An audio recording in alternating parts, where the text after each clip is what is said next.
Hommage aux Daft Punk, qui ont commencé leur carrière sur FG. Hey, we're Daft Punk.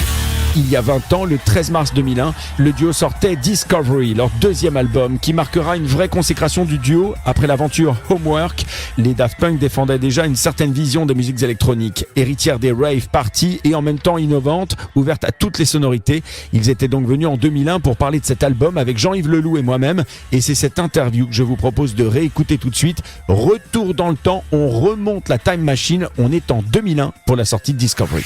Daft Punk. 18h38 à bord de la Hour. Jean-Yves Leloup et moi-même avons le plaisir de recevoir les Daft Punk, Thomas et Guiman. Bonsoir. Bonsoir.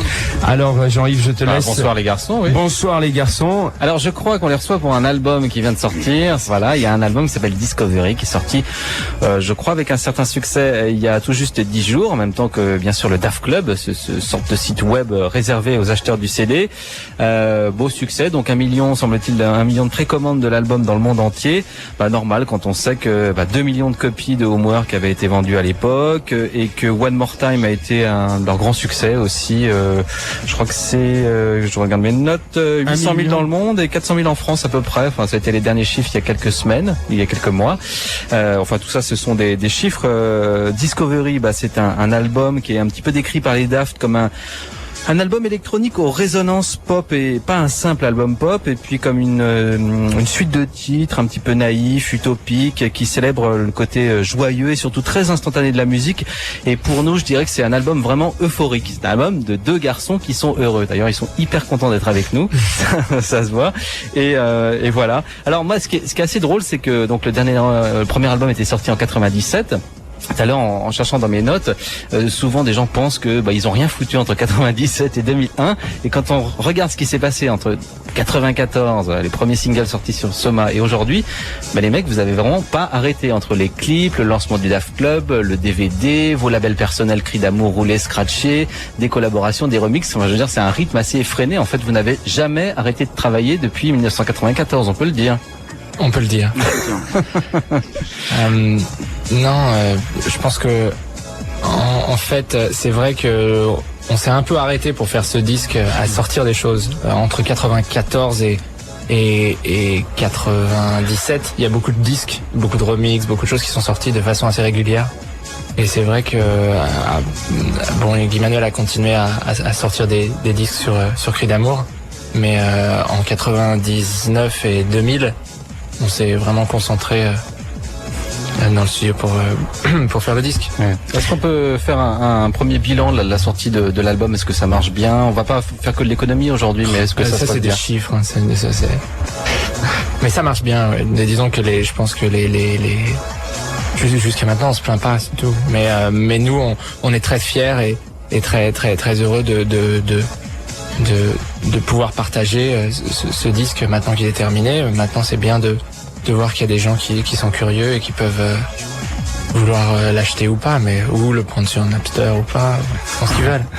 Vous êtes vachement mouillé finalement pour la promo de ce nouvel album Discovery. On vous a vu dans la presse, on vous a vu vraiment mouiller votre chemise. En tous les cas en France, est-ce qu'il en a été de même à l'étranger? On a fait des interviews. Nous, on est, c'est la promotion, les interviews, c'est pas vraiment ce qu'on aime faire, mais je pense qu'on est ouvert au dialogue. Il y avait beaucoup de demandes de rendez-vous, d'interviews, etc. Et ça, on l'accepte, hein, mais c'est pas nous qui appelons les journalistes pour organiser des interviews, ça c'est sûr. Alors qui fait quoi dans le groupe? Je crois qu'ils veulent pas toujours répondre. Mais est-ce qu'il y a un mec qui serait plus doué, je sais pas, pour les mélodies, l'autre pour les rythmes, ou alors c'est une espèce de truc au feeling? Ça dépend. En fait, on fait des trucs souvent par petits bouts. On commence avec une idée et puis on peut travailler un peu chacun de son côté et puis on se retrouve. En fait, c'est soit on travaille chacun de notre côté, soit on commence ensemble, on commence séparés, et puis en général à la fin on finit le truc ensemble et on doit vraiment être au point et d'accord sur le morceau en question. Et en général, comme on est sur la même longueur d'onde musicalement et qu'on aime sensiblement les mêmes choses, on arrive toujours, c'est le plus important, à se mettre d'accord et à être heureux de ce qu'on a fait. Et l'album, on a mis 2 ans et demi à le faire.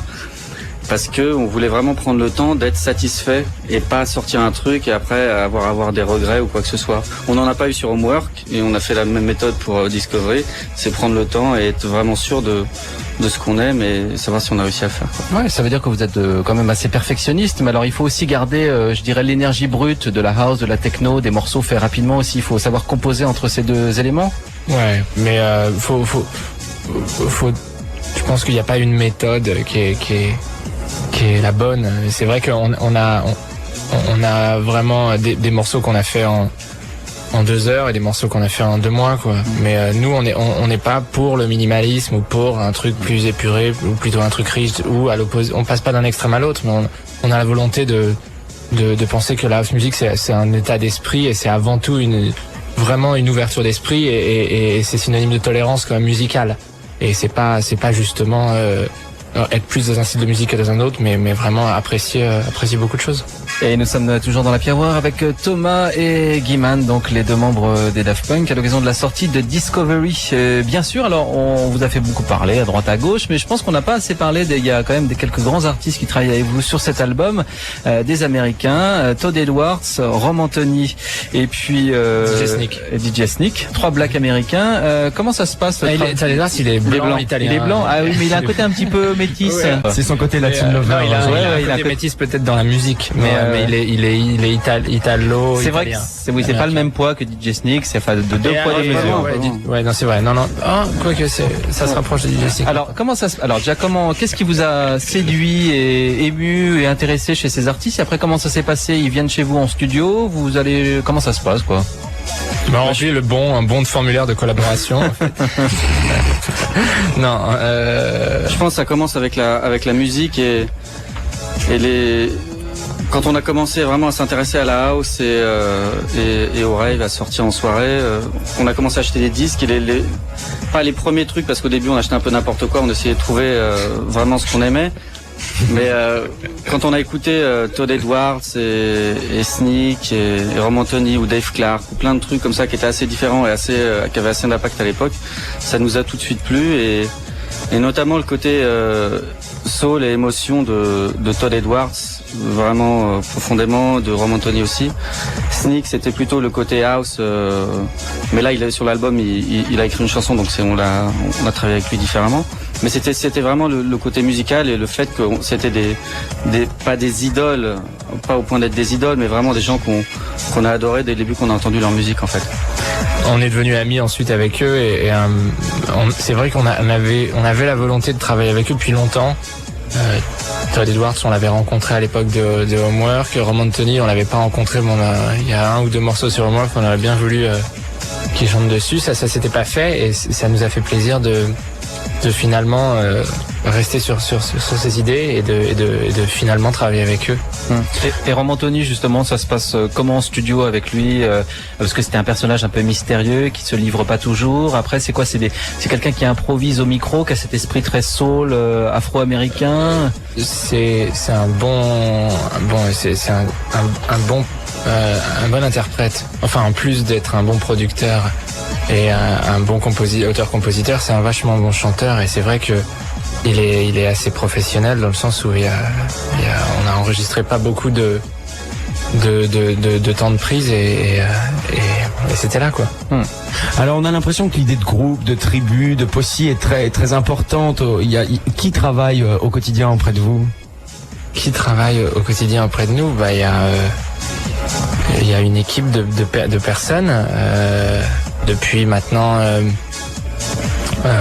4 ou 5 ans. Ouais, c'est que entre autres Pedro Winter qui travaille dans notre société de production Daft Tracks et il y a une équipe différente pour Discovery. On a bossé avec plus de gens parce qu'il y avait beaucoup plus de projets qui partaient dans différents sens. Et à la base, c'est Daft Tracks en fait sur le premier album et puis qui est toujours là sur le deuxième avec en plus de l'équipe de Daft Tracks, des gens comme Alex et Martin qui nous ont aidés pour le côté visuel, le graphisme et puis pour du design. Et puis les Voilà, équipes japonaises, il y a tout ce qui est lié au projet, aux différents projets qui vont avec Discovery. Il y a les réalisateurs de clips, il y a ce fameux Leishi Matsumoto. Alors Voilà. comment ça s'est passé avec lui? Ça c'est marrant parce que c'est lui le fondateur, enfin le créateur d'Albator et sans doute pas mal d'autres trucs d'animation. Ouais. Alors et je suppose que bon c'est pas le possé, il est quand même un peu plus vieux.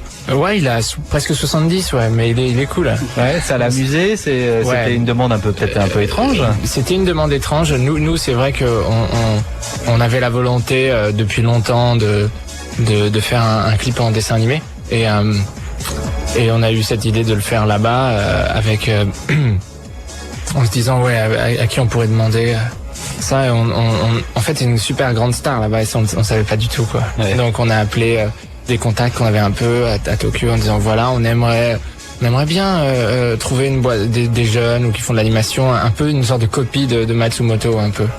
Et sinon, mais bon, on peut toujours tenter d'essayer de rentrer, de le contacter et finalement on n'a pas la copie, on a l'original donc. Mais en fait, on s'attendait pas à ce qu'il veuille au début et on a eu une réponse un peu plus tard pendant qu'on était encore en train de chercher et de se creuser la tête et donc ça l'intéressait quoi. Et, enfin pour des raisons assez sentimentales parce qu'il aime la France. Il avait regardé un film quand il était jeune, un film français qui l'avait un peu bouleversé parce qu'il comptait tout arrêter ce qu'il faisait. Il commençait le cartoon, enfin les dessins animés dans des magazines et il pensait arrêter. Il a vu un film français qu'il a. Les Japonais sont souvent comme ça, et sentimentaux. Il avait un peu une dette envers la France. Il aimait beaucoup la France. Et vous aviez une dette envers les sylphidres, et c'est pour ça que vous vouliez les recréer. Nous on avait, c'était. Elles sont trop excitantes. Les sylphidres d'Albator, c'est les sylphides, je sais pas. Sylvidres. Alors, qu'est-ce qu'on peut annoncer là sur les prochains clips de l'album? On peut annoncer le deuxième clip. Disons, ça va être une exclue de quelques heures parce que il passe à la télé dès demain matin, je crois. Allez, vas-y, on a l'habitude des exclus de quelques heures. Voilà, donc il y a le clip d'Aérodynamique qui sort demain. Hommage aux Daft Punk qui ont commencé leur carrière sur FG. Hey, we're Daft Punk. 1993-2021, ce sont les dates de carrière d'un duo légendaire. Ils nous laissent une discographie impressionnante de Daft Punk à Get Lucky en passant par One More Time et Around the World. Les Daft Punk ont été depuis leur début une inspiration pour beaucoup de DJ et producteurs et c'est pour cette raison qu'FG leur rend hommage ce soir.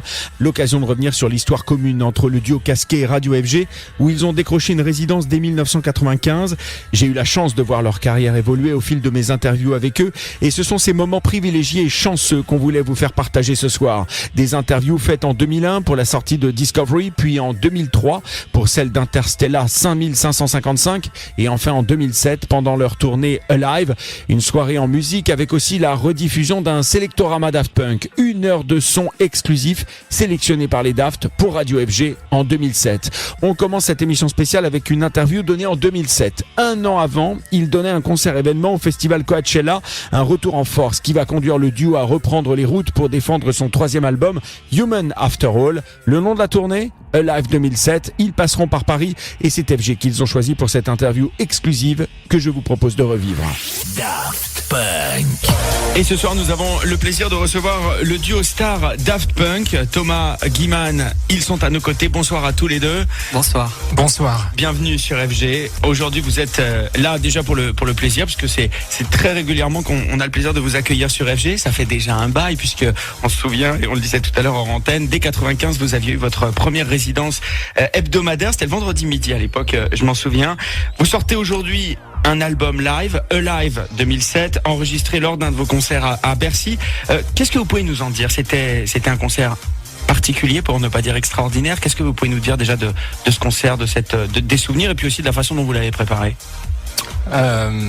C'était particulier parce qu'on n'a pas joué à Paris depuis 1997. Et en même temps, voilà, on est en tournée depuis 2006. La tournée s'arrête dans quelques semaines en Australie. On a un peu tourné tout autour du monde et c'était juste la date du concert à Paris. C'était un moment important pour nous et on est content d'avoir pris ce soir-là pour résumer un peu le concert et la tournée qu'on est en train de faire depuis 2 ans. Alors cette tournée, elle a commencé où? Elle vous a emmené à visiter quel public? Elle est au-devant de qui? Et finalement, est-ce que le monde entier aujourd'hui est de la même manière réceptif au son des Daft Punk? et en d'autres termes à la scène électro-française? On peut dire ça, je pense. Ce qui a commencé comme quelques concerts exceptionnels, exceptionnels parce que il devait en avoir 3 ou 4. On commençait à Coachella aux États-Unis, près de Los Angeles, en avril 2006, et ensuite aux Hurricanes de Belfort. Il y a eu un peu un effet boule de neige. On s'est retrouvé à faire des concerts aussi bien dans toute l'Amérique du Sud, de Santiago à Berlin, à Tokyo, en repassant par Las Vegas il y a quelques semaines, mais le Mexique et tous les États-Unis. Ouais, on a eu beaucoup de chance de jouer, de partager ces moments avec le public, et une relation qui était devenue un peu abstraite au fil des années et qui s'est retrouvée extrêmement concrète ces soirs-là. Alors l'album, c'est un double CD, précisons-le. Qu'est-ce que vous pouvez nous en dire? C'est la captation intégrale de Bercy? C'est la captation intégrale de Bercy sans aucun edit, aucune modification. Ça tient pas sur un CD, donc il y a une édition spéciale qui tient sur 2 CD, avec aussi le clip de Harder Better, du single de la nouvelle version qui était tourné à New York avec 200 caméras, et un livret de 50 pages aussi de photos de la tournée américaine. Alors précisons-le, les 200 caméras, c'est pas 200 caméramens qui ont été forcément mobilisés pour l'occasion, ou plutôt aussi d'une certaine manière, puisque je crois que les 200 personnes qui se sont impliquées, c'est votre public. Voilà. Guimane. Ouais, non, c'est des fans à qui on a proposé des caméras et qui ont bien voulu filmer le concert de différents angles. C'était aussi pour rendre hommage à ce qui s'est passé sur Internet avec ces milliers et ces dizaines de milliers de petits clips que les gens ont fait comme ça très spontanément avec leur téléphone le plus souvent, et de rester dans cet esprit comme ça d'interaction. On n'avait pas du tout prévu ça. On a essayé de faire un concert qui innove, qui soit différent, et on a l'impression que le public a expérimenté avec nous et est arrivé avec ça, et on pensait que c'était important de leur rendre hommage de cette façon-là avec cette vidéo. Alors puisqu'on parle de live avec ce nouvel album, revenons sur ce concert. Les concerts sont très impressionnants, ils combinent l'image, le son, le réel, le virtuel. Comment vous avez conçu ce show? Parlez-moi de cette grosse pyramide qui vous suit depuis le début de la tournée. On voulait partir sur... souvent, comme plein de choses qu'on fait, on se demande ce qu'on aimerait écouter ou ce qu'on aimerait voir. Et quand il était question de faire le premier concert Coachella, on s'est dit, qu'est-ce qu'on va faire? Est-ce qu'on va retourner comme il y a 10 ans avec une table et notre home studio sur scène comme ça? Ou est-ce qu'on va essayer de réfléchir à un truc un peu plus élaboré, ou qui nous ferait... Qu'est-ce qu'on aimerait voir, quoi? Et qu'est-ce qui n'est pas disponible autour de nous? Et donc on est arrivé avec cette pyramide, plein de jeux de lumière et de technologie, de trucs qui étaient assez récents l'année dernière, enfin qui sont toujours récents, et essayer de faire sur scène quelque chose qui soit différent d'un concert de rock ou d'un concert de techno ou d'un simplement un DJ, et d'arriver avec quelque chose de mettre les robots surtout pour la première fois de les faire devenir réalité, quoi, pas seulement en clip ou vraiment d'être là et d'arriver à quelque chose de nouveau, peut-être. Je pense que aussi, nous on vient de la scène de la musique électronique comme ça des années 90, avec le mouvement des raves et de plein de choses que tu as pu très bien connaître aussi, et on avait vraiment la volonté de se dire, on veut pas être dans une optique de revival comme ça, un peu d'essayer d'être dans la nostalgie de ce mouvement-là, plutôt de dire voilà, qu'est-ce qu'on peut faire en 2006 ou en 2007 qui soit différent, et un moment comme ça qui est issu aussi bien d'une expérience des raves et des clubs que d'un concert de rock, et de synthétiser ça aussi dans une expérience qui soit différente, et c'est vrai qu'on on a senti peut-être que le public à ce moment-là appréciait les concerts, parce que ils disaient pas tiens je suis en 97 où j'ai l'impression d'être dans les années 90, plus que d'avoir l'impression de vivre quelque chose qu'ils pouvaient pas vivre il y a 10 ans, et la musique électronique, je pense qu'elle a aussi besoin de ça en ce moment, de dire qu'est-ce qu'on peut faire aujourd'hui de mieux ou de différent de ce qu'on faisait il y a 10 ans aussi. Mais c'est valable pour tout le monde, parce que ça a été très très très très riche, une décennie très riche, les années 90, et c'est important de la renouveler, de la réinventer. Très juste, et surtout une occasion de marier les technologies aussi qui par là même ont beaucoup évolué. Ça s'est entendu beaucoup avec la musique, et c'est vrai qu'au niveau des sons et lumières, il y a beaucoup de moyens, je pense, au niveau des lives. Oui, je pense la mémoire les processeurs des ordinateurs ont été démultipliés, et d'un sampler avant t'avais 8 secondes en 90, 2015, il y avait peut-être 30 secondes de mémoire. Aujourd'hui, c'est totalement illimité. Il y a des petites cartes USB, des clés USB comme ça de 4 gigas. Il y en aura de 8 gigas peut-être dans 2 mois à Noël ou l'année prochaine. Donc toute la technologie a totalement changé et ça nécessitait effectivement de repenser l'innovation, de repenser l'expérimentation au niveau de la musique électronique et de ce genre, et puis de se dire effectivement peut-être l'innovation elle réside plus pour nous en ce moment dans la combinaison de la musique avec des images plutôt qu'une expérimentation musicale, strictement musicale, qui devient de plus en plus difficile dans le sens où la musique électronique elle est vraiment très acceptée par la société aujourd'hui. La jeunesse, c'est quelque chose de super positif, mais ça pose des vrais challenges par rapport à qu'est-ce qu'on peut faire, qu'est-ce qu'on peut innover quand on a envie de créer des choses nouvelles. En 15 ans, il y a eu beaucoup de modes, beaucoup de changements. Comment vous avez vu justement, comment vous avez observé les évolutions? Tout à l'heure, on parlait de l'évolution des musiques électroniques, mais plus à travers ces processeurs et ces technologies. Comment vous en avez vu l'application artistique et l'évolution à travers les modes? On a essayé un peu de faire abstraction de ça, en fait, je pense. On a essayé un peu de faire la musique qu'on avait envie d'entendre, qu'on voulait faire effectivement dès la moitié des années ou le début des années 90, en découvrant nous-mêmes, en ayant à l'époque 17 ou 18 ans, découvrant les raves, les clubs principalement parce qu'on était assez grands pour pouvoir y rentrer. Et puis en ayant finalement à l'époque une volonté de joindre à la fois la musique, le rock qu'on pouvait aimer et la techno et on a toujours été très ouvert d'esprit, et je pense que finalement à l'époque les gens ont peut-être oublié, mais dans les années 90 tout était très très très compartimenté comme ça, et j'ai l'impression qu'aujourd'hui les kids, comme on dit, écoutent aussi bien les White Stripes que les Beatles, que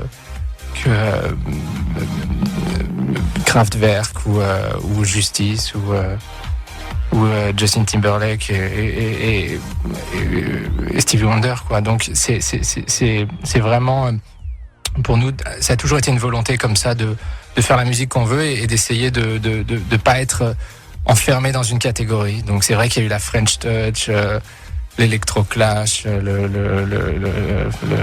la new rave, enfin la jungle, le speed garage, le transcore, mais en même temps, ce qui est vrai, et là où on a eu beaucoup de chance peut-être, c'est ça va faire 15 ans qu'on a enregistré notre premier single, c'était en 93, qui est sorti en 94, et on a l'impression qu'on a dans ce milieu où il y a un nouveau genre musical tous les 2 ans et le nouveau son tous les 2 ans, on a réussi à passer un peu à travers à ces différentes vagues et à garder notre cap et à pas être éjecté d'aucune scène, quoi. Alors chaque disque, chaque album, c'est toujours pour l'artiste qui le prépare un travail introspectif. Pour vous, c'est aussi une recherche justement en innovation quand vous travaillez sur un projet quel qu'il soit, parce que c'est pas forcément d'ailleurs un album, ça peut être aussi un concert, tout se fait à travers les innovations quand même pour vous. On essaie de pas faire 2 fois la même chose et puis de pas faire ce qu'on a déjà fait avant, quoi. Ça, c'est un des principes qu'on a depuis le début, c'est d'essayer toujours d'aller de l'avant et de pas se répéter. Tout le monde le sait, vous êtes extrêmement discret, tant et si bien qu'on ne sait pas par exemple ce que vous pensez de la scène française. Elle aussi, elle a continué depuis ces 15 années à rayonner à travers le monde. Elle a aujourd'hui des publics un peu partout. Vous continuez d'inspirer des jeunes producteurs, qui soient d'ailleurs français ou européens. Comment vous considérez cette French Touch 2.0 dont on a parlé un peu récemment? Bon, on adore, si on est moins segmenté qu'avant, on adore toujours quand même mettre des labels et des étiquettes. Comment vous voyez la scène française, comment vous jugez sa créativité actuellement? Je pense qu'il y a des super trucs, et des bons morceaux, des artistes, des bons artistes, des bons producteurs. J'ai l'impression que il y a justement moins cette volonté d'innovation, mais c'est peut-être intéressant parce qu'on arrive avec des gens qui sont relativement plus décomplexés et qui ont juste envie de faire de la bonne musique, mais qui ont finalement pas du tout cette une volonté d'innovation qui leur permet comme le rock si on prend le rock, qui est un genre établi et qui est avec plein de bons groupes de rock, il y a toujours des nouveaux groupes de rock qui arrivent. Aujourd'hui, on peut définir la musique électronique qui a des codes comme ça, et il y a des bons groupes qui arrivent et qui font des super morceaux et qui se sentent pas obligés de tout réinventer, mais juste d'exprimer des choses avec ces codes. Donc c'est vrai qu'on est très flatté et à la fois on aimerait être un peu plus bousculé et voir une nouvelle génération de producteurs qui arrivent et qui peuvent dire tout ça c'est du passé, voilà ce qu'il faut faire, voilà même et on a d'un certain côté on est flatté par les gens qui sont inspirés par ce qu'on fait et on a envie d'être un peu déstabilisé, et ça on n'a pas l'impression de l'être trop, et d'avoir plus une scène qui nous respecte beaucoup. Donc, Et vous êtes toujours motivé quand vous créez de la musique? Qu'est-ce qui vous motive le plus aujourd'hui? Tout. Donc on a commencé par faire la musique et en s'intéressant aussi à l'image dès le début, avec les pochettes, les premiers clips. Depuis le début, on s'occupait des images et de la musique, mais là on a eu la chance depuis le début de toucher à de plus en plus de trucs, et c'est de plus en plus motivant. Avec la musique toujours en noyau, mais on a ouvert les portes de plus en plus, et puis là on a fait notre premier film, on est revenu sur scène avec un show sur lequel on a passé beaucoup de temps pour faire quelque chose qui valait la peine pour nous, et en fait on travaille de plus en plus, et donc ça va quoi. Et c'est vrai qu'au cours de toutes ces années, vous vous êtes construit un univers vraiment propre. Votre musique, votre image, vos projets, tout se lie, tout se tient à l'image justement de votre album Human After All. Vous allez finalement de plus en plus avoir d'autres projets qui vont arriver. Je sais qu'il va y avoir le DVD de votre film, Electroma. Vous le présentez comme une odyssée visuelle et musicale. Qu'est-ce que vous pouvez nous en dire ? On ne le présente pas comme une odyssée, ça c'est l'accroche peut-être du film tel qu'il est présenté par les distributeurs, mais on a essayé d'expérimenter avec le cinéma comme on a pu le faire avec la musique il y a une quinzaine d'années, et c'est vrai que c'est un film assez intimiste, assez personnel, sans parole, de science-fiction, qui est un peu bizarre, un peu hypnotique, répétitif aussi comme la musique, parce qu'on aime les choses minimales, et à la fois c'était par rapport à la conversation qu'on avait tout à l'heure, c'était l'idée de se dire c'est des fois difficile d'expérimenter ou de faire des choses underground avec la musique électronique aujourd'hui, comme ça a tellement de succès, et qu'est-ce qu'on peut faire comme approche, et qu'est-ce qu'on peut avoir comme approche qui soit un peu à la fois expérimental, à la fois underground, et c'est d'une certaine façon ce qu'on a fait avec ce film, qui est pour l'instant, avant sa sortie en DVD, projeté en salle à Paris au cinéma du Panthéon depuis 6 mois maintenant, le samedi soir à minuit, qui est vraiment un truc confidentiel, et ça nous amuse aussi de continuer à faire des choses confidentielles comme on le faisait à l'époque avec nos labels Rouler au Cri d'amour. On a toujours été extrêmement content de vendre 500 ou 1000 disques d'une sorte de DJ Tools comme ça, et en même temps d'avoir ce succès qu'on a pu avoir avec nos albums ou avec le projet Daft Punk. Et de la même façon là, on a fait des concerts là toute cette année devant 20 000, 30 000, 40 000 personnes, et ça nous fait aussi plaisir de voir ces 100 ou 200 personnes qui vont dans le froid le samedi soir à minuit voir le film, et qui rentrent dans ce trip un peu psychédélique comme ça. Donc c'est complémentaire.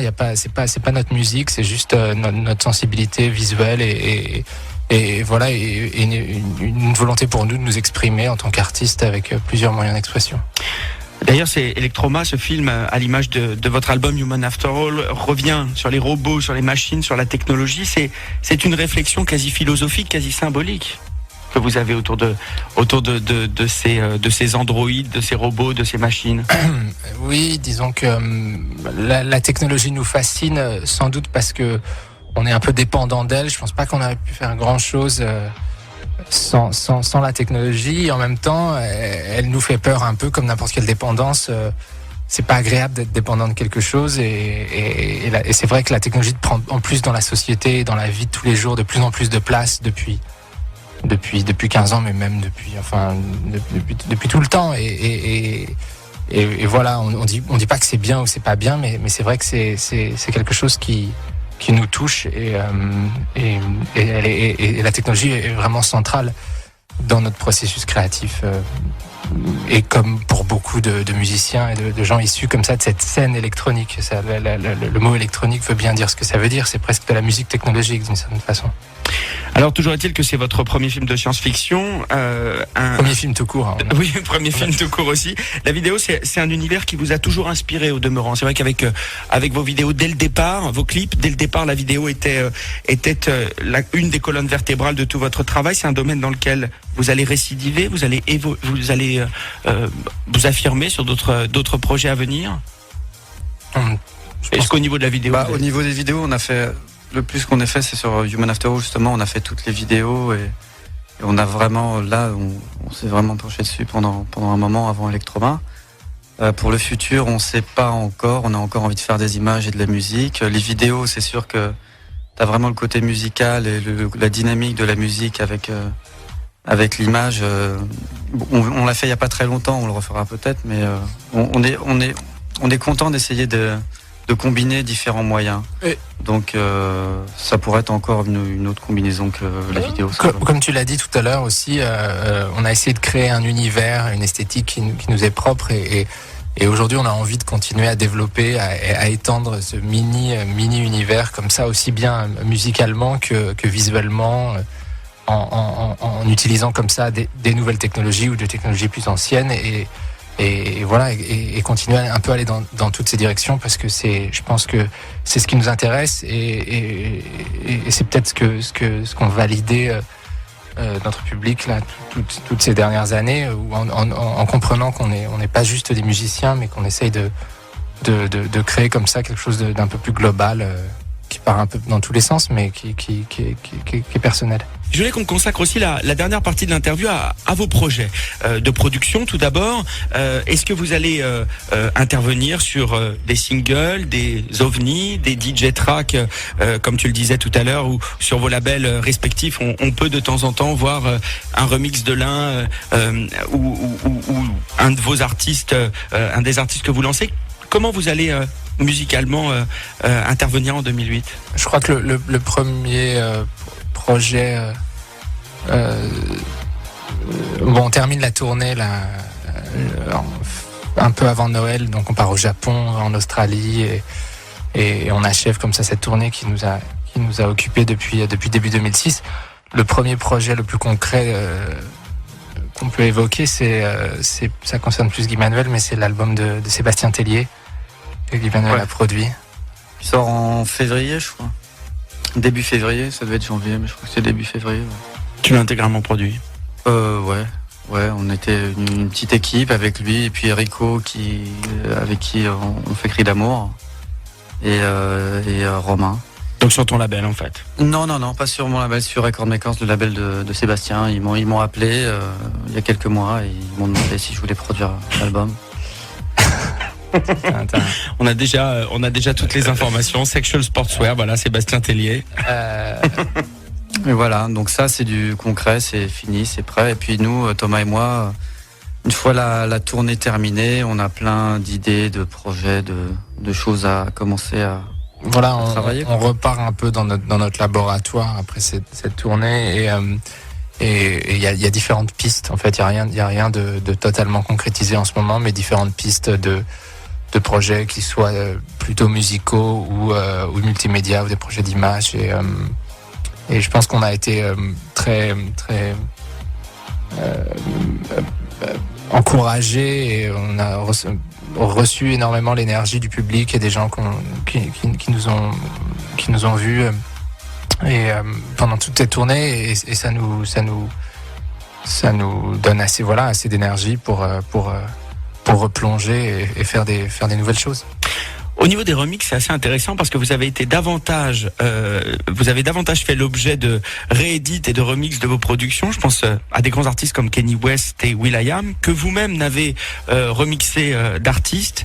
Alors déjà, est-ce que vous êtes de moins en moins friand de l'exercice du remix? Est-ce que c'est pas un truc sur lequel on va vous retrouver dans les années qui viennent?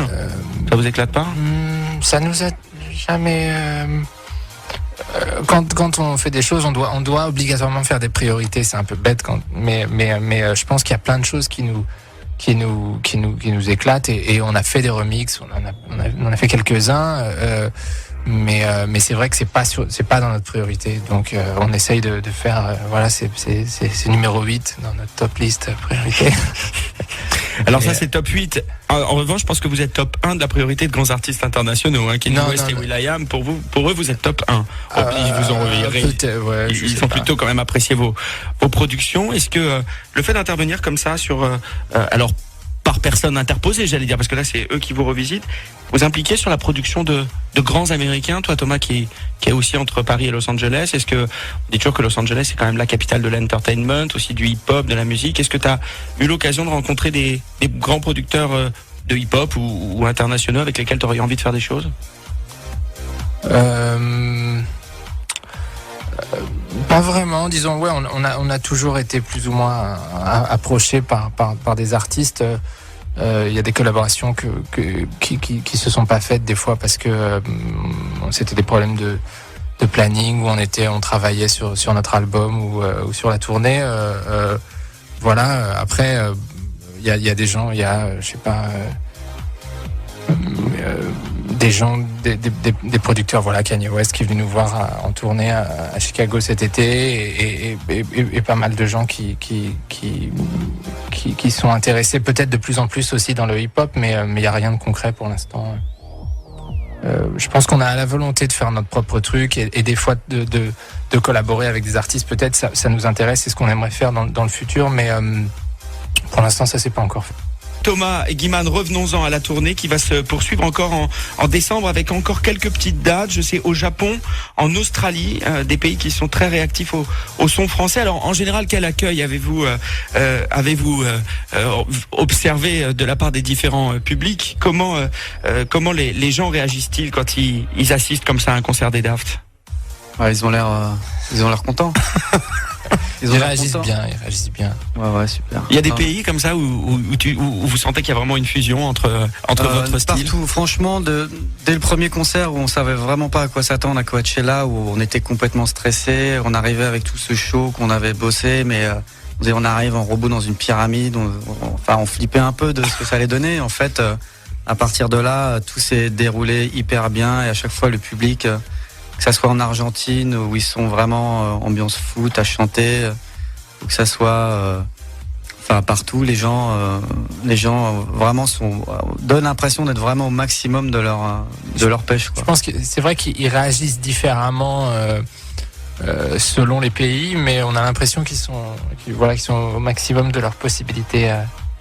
Ils donnent le meilleur d'eux-mêmes, et c'est vrai qu'il y a des différences culturelles. Après, on danse pas de la même façon. Il y en a qui sautent, il y en a qui dansent, il y en a qui chantent, il y en a qui. Mais mais on a eu de la chance vraiment d'avoir un excellent accueil et d'avoir l'impression vraiment de faire un truc qui soit un peu universel ou un peu fédérateur comme ça, et ça on l'avait pas vraiment prévu et ça nous a fait très plaisir. Vous devez l'attendre avec impatience, la date au Japon, vous qui avez quand même toujours eu aussi cette sensibilité à la culture du manga avec Interstellar, etc.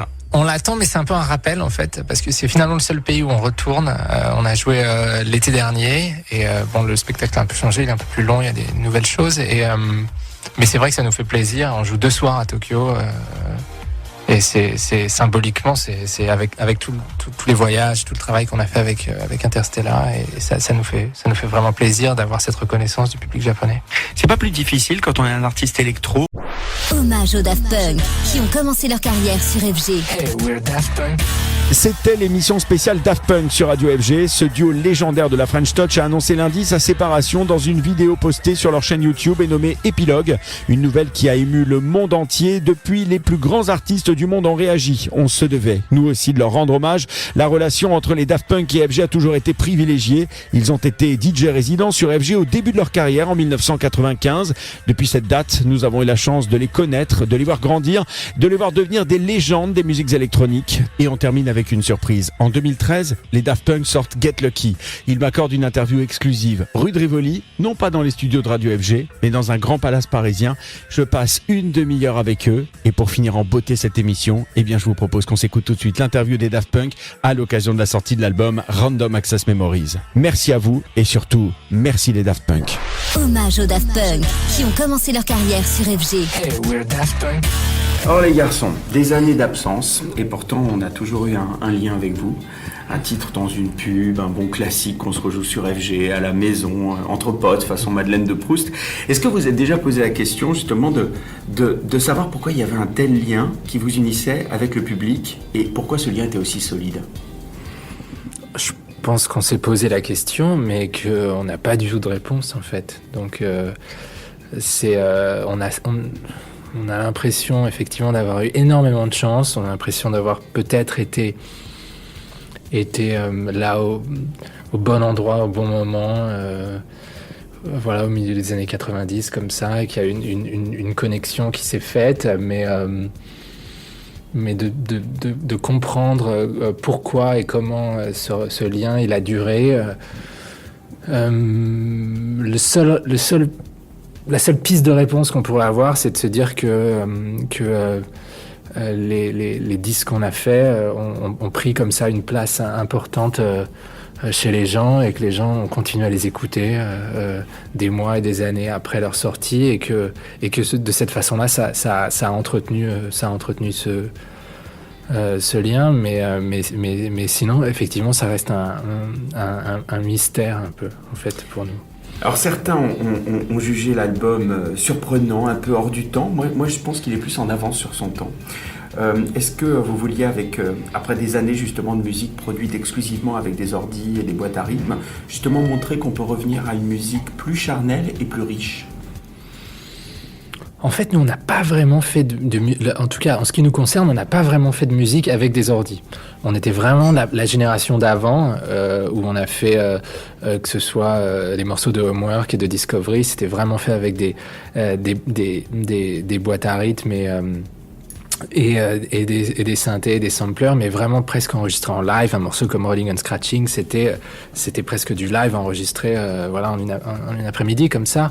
On a toujours été à la recherche de morceaux qu'on n'avait pas encore fait, qu'on n'avait pas encore essayé, et ce disque, il n'est pas du tout fait en opposition, mais peut-être en réaction à un moment donné où aujourd'hui une grande partie de la musique est faite avec les ordinateurs et avec un système de production qui commençait à devenir un petit peu formaté. On a pris l'exemple du parfum de glace que tout le monde goûterait en même temps. Donc si on propose un autre parfum, ça veut pas dire qu'on n'aime pas le parfum que tout le monde écoute, mais c'est vrai que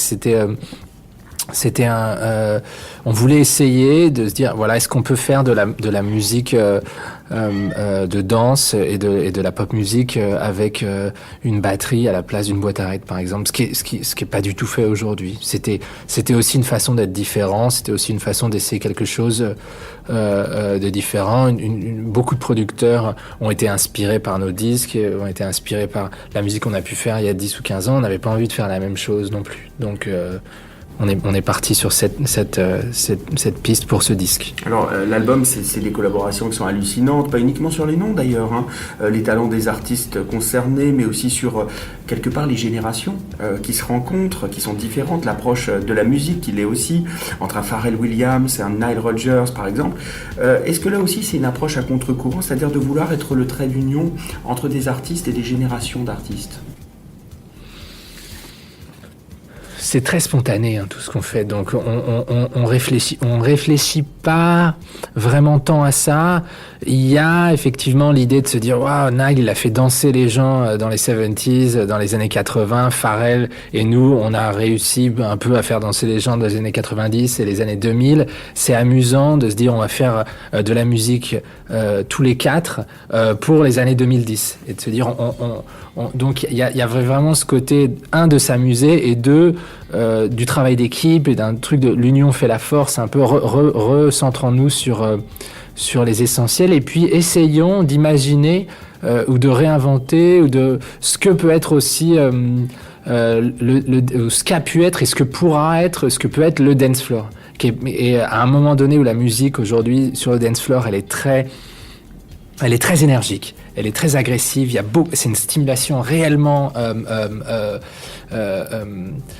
corporelle mais assez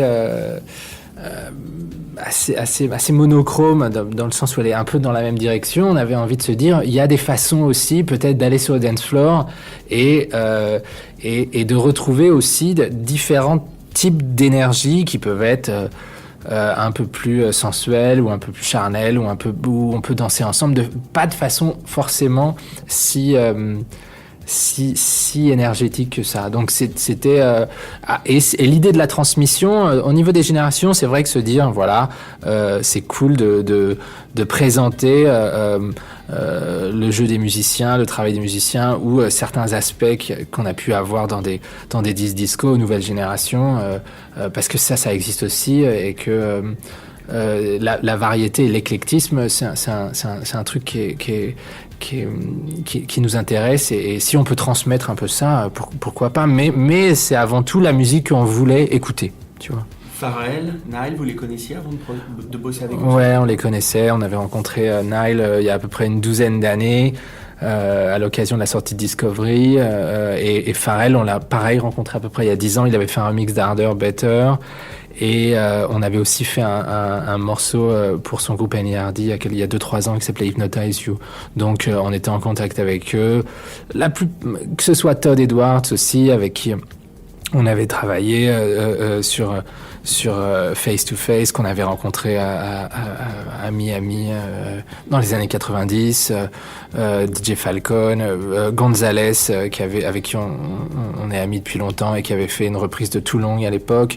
Pour la plupart des collaborations, c'était vraiment des amis et des amitiés de longue date finalement. Un petit mot aussi sur cette collaboration avec Giorgio Moroder et ce mix entre un morceau et une interview, c'est unique dans un album. Ouais, c'est une idée de morceaux documentaires ou biographies comme ça. C'est quelque chose que on s'est dit tiens, c'est peut-être une bonne idée parce que on a l'impression que ça n'a jamais été fait. Donc quand on a une idée comme ça, on la met de côté et puis on essaye après de la faire. On en discute un peu avec Giorgio qu'on avait rencontré il y a quelques années. Il était partant et après, l'idée c'était de s'amuser et d'essayer de capturer comme ça un moment de sa vie ou une partie de sa philosophie d'ouverture. C'est important, je pense, de dire que nous on vient vraiment de cette scène de house music, de Chicago house music. Du milieu des années 90 qui a toujours prôné une certaine tolérance pour tout, pour toutes les races, pour tous les genres, pour tous les genres de musique, et c'était à la base vraiment pour nous l'esprit de la house music qui était ces clubs mythiques. On pouvait passer un morceau de Led Zeppelin, après un morceau de Prince, après un morceau de Marshall Jefferson, après un morceau d'Acid House comme ça, et c'est un peu l'esprit aussi de Giorgio et de ce morceau-là qui survole un peu tous ces styles à un moment donné où finalement la musique électronique aujourd'hui, elle a pu avoir tendance des fois à s'enfermer un peu dans un style hyper précis et à oublier que la house avant tout c'était les gens qui acceptaient tous les autres genres musicaux et pour des fois se refermer un peu trop dans un truc qui est devenu très très précis et qui condamnait un peu enfin qui est devenu un peu un genre qui peut devenir un peu une caricature s'il continue pas à rester ouvert. Et ce morceau-là, c'est pour ça que il y a vraiment l'esprit de la house et l'esprit de la musique électronique dans le morceau de Giorgio qui nous a séduit quand on a commencé à faire cette musique au milieu des années 90. C'est bien quand même, parce que vous puisez quelque part dans vos souvenirs, vous créez des ruptures, vous créez du neuf. Moi je dirais que vous êtes un peu des nostalgiques de l'avenir. C'est joli. Ouais, disons qu'on n'est pas passéiste, même si on essaie de prendre ce qu'on aime du passé. Le futur n'existe pas, et on essaie de... Là, on a essayé de prendre vraiment ce qu'on aimait dans le son peut-être une période de 78 à 82 où c'était le summum de la funk, et en même temps dans la pop, il y avait des albums comme Hotel California ou des albums de Fleetwood Mac ou de Supertramp qui sonnaient vraiment très bien, vraiment très chaud et qui avaient un son très cristallin, très précis comme ça. Donc ça, c'était en tant que fan, on n'avait jamais essayé vraiment de se tourner vers ce son et ce dont tu parlais, la sensualité qu'il y avait dans les techniques d'enregistrement de cette époque. Donc ça, on a voulu le ramener, mais pour le présenter aujourd'hui. Donc j'espère qu'on est arrivé à quelque chose qui n'est pas seulement rétro, mais quelque chose d'actuel et après, que ça soit le son du futur ou pas, on n'a jamais voulu, nous, même si les gens nous ont suivis, les producteurs, même si pas mal de gens sont inspirés de ce qu'on a fait, jamais on a voulu donner de leçons, jamais on a voulu montrer une direction, plus que simplement faire ce que nous, on voulait avoir en tant que fan, quoi, et spectateur, quoi. Donc, ouais, nostalgique de l'avenir, ouais, c'est peut-être une balance entre... c'est peut-être juste le présent, quoi, finalement. Mais c'est vrai qu'on est assez nostalgique du présent en même temps. D'ailleurs, il y a un morceau sur le concept de la nostalgie du présent dans l'album qui est le morceau avec Todd Edwards qui s'appelle Fragments of Time, où les paroles, ça dit clairement ce que je suis en train de vivre aujourd'hui, c'est tellement bien que je sais que je vais être nostalgique de ça et je sais que ça va me manquer et c'est vrai que on est vraiment dans l'idée de pas être penché sur le passé, mais dans un état d'esprit d'optimisme et d'enthousiasme par rapport au présent, de voir le verre à moitié plein plutôt qu'à moitié vide. Et c'est vrai qu'on s'est vraiment amusé dans ce disque. On a pris beaucoup de liberté, on a essayé de s'éclater avec tous les collaborateurs et tous les musiciens à une époque qui peut être finalement plus ou moins morose, mais on a créé cette bulle un peu d'enthousiasme et ça nous fait plaisir, même par rapport à un morceau comme Get Lucky, de voir à quel point l'enthousiasme peut être communicatif et où les gens peuvent recevoir ça et accepter cette énergie d'un morceau qui est justement totalement hors format à un moment, une sorte de summer jam un peu disco comme ça et qui sonne pas du tout comme le paysage musical actuel, mais qui peut faire du bien et qui n'a pas d'autre prétention que de faire du bien et de s'amuser. Et avec un état d'esprit justement très marqué finalement par la spontanéité, est-ce que vous avez eu beaucoup d'expérimentation? C'est venu très vite? Il y a eu le syndrome de la page blanche au début? Pas vraiment, mais il y a effectivement essayer de capturer des moments de magie comme ça. Donc on est un peu comme des explorateurs où on explore et on essaye de se rapprocher de cette magie et de cette spontanéité. Et c'est un peu comme ça met du temps parce que on crée des circonstances pour pouvoir capter cette spontanéité et c'est juste un moment comme ça, des moments magiques comme ça qui peuvent arriver et donc le processus a mis pas mal de temps, mais au final c'était important pour nous que même si on a passé 4 ou 5 ans à travailler sur le disque, il fallait que tous les moments du disque aient cette spontanéité en fait et Oui, cette spontanéité. Et l'album qui est très imprégné d'instruments, vous en jouez beaucoup, perso ? On en joue un petit peu. On en a joué beaucoup, surtout sur les maquettes, en fait. Donc, la plupart des maquettes du disque étaient vraiment faites. On les a faites pratiquement tous les deux. Et ensuite, comme on joue pas très bien, il y a quelques parties bon, tous les vocodeurs et toutes les voix qu'on chante, au vocodeur et au synthé aussi. Mais après, il y a un peu de guitare, de piano, de synthé, ça et là dans le disque. Mais évidemment, le disque a vraiment pu être fait et le résultat de tout ce travail d'équipe avec tous ces musiciens et ces techniciens qui nous ont aidés et qui ont été au service de cette vision.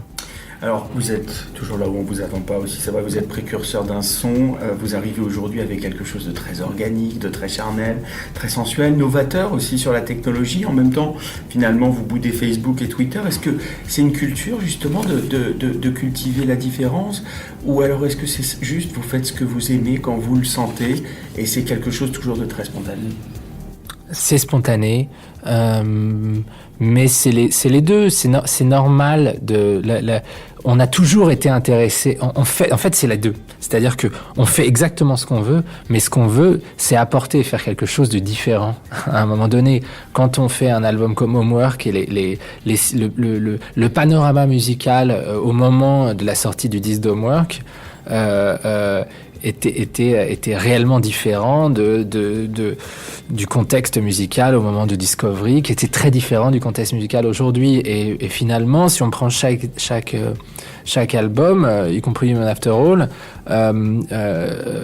ils sont sortis et c'était des disques qui apportaient une différence. Et on a un peu l'impression que ce disque apporte une différence aujourd'hui dans un contexte effectivement qui a énormément évolué, où la technologie en règle générale est prédominante dans la société aujourd'hui à tous les niveaux de la vie de tous les jours, de la vie intime, enfin est très très présente, et la musique électronique également, même si en plus la musique électronique, à partir du moment où elle a été totalement acceptée, n'est pas forcément porteuse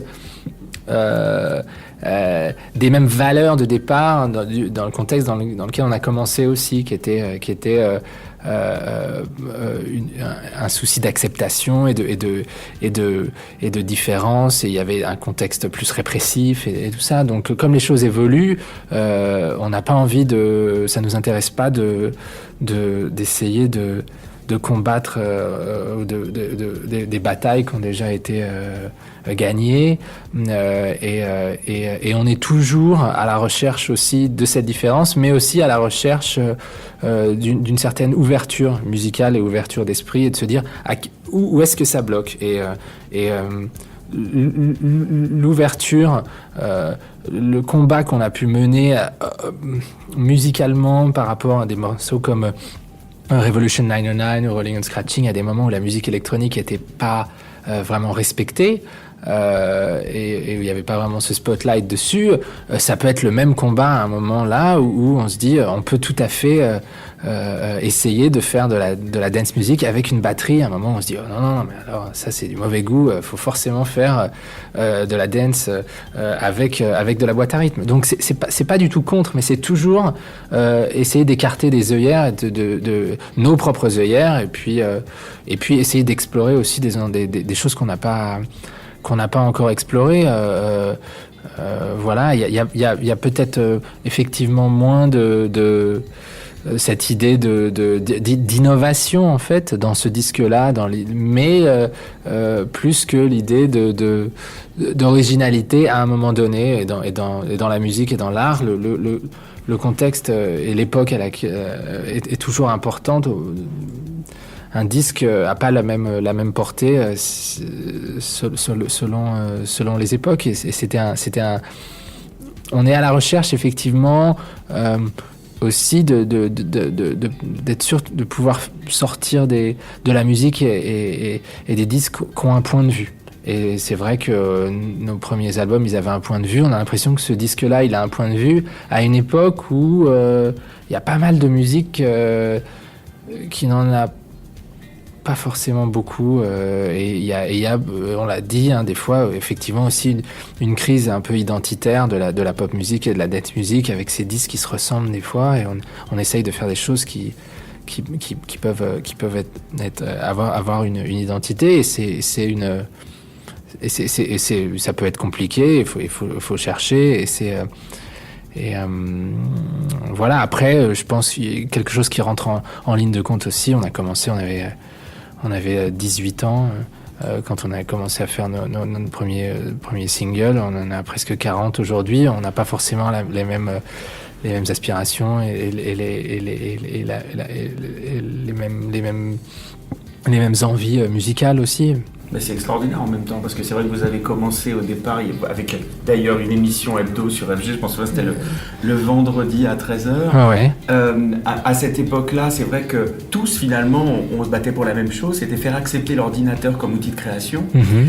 Et aujourd'hui, il y a un vrai message symbolique et philosophique derrière cet album, c'est-à-dire c'est comment finalement dans une société totalement numérique et presque dépersonnifiée, quelque part le message philosophique, est-ce que c'est pas réhumanisons un peu les choses? Oui, c'est une question de dosage en fait, mais effectivement, c'est vraiment une question de dosage. C'est une balance difficile, c'est vrai que... Là, peut-être avec cet album ou Get Lucky comme un peu